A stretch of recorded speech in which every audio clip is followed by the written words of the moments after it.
Lot S77 is a 1972 Chevrolet K20 pickup truck with a 350 cubic inch V8 engine, an automatic transmission, and four-wheel drive. And it sold for $38,500 on Saturday, June 6th. And I'll read from the Mecum website. Odometer reads 30,150 miles.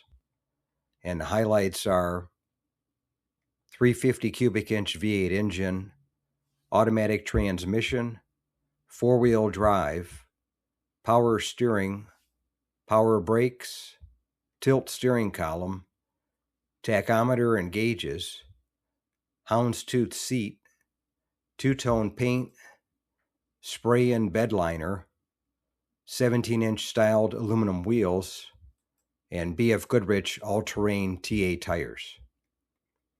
And this one gave you a good looking 4x4, a 3/4 ton 4x4 for $35,000 plus the 10% buyer's premium.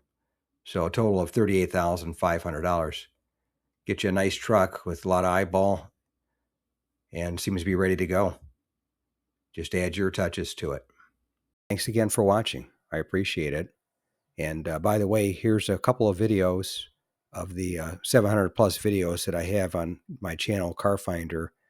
This will take you over to my page, and you can take a look at any of the videos that are there that look good to you. But thanks again for watching, and we'll see you on the next one.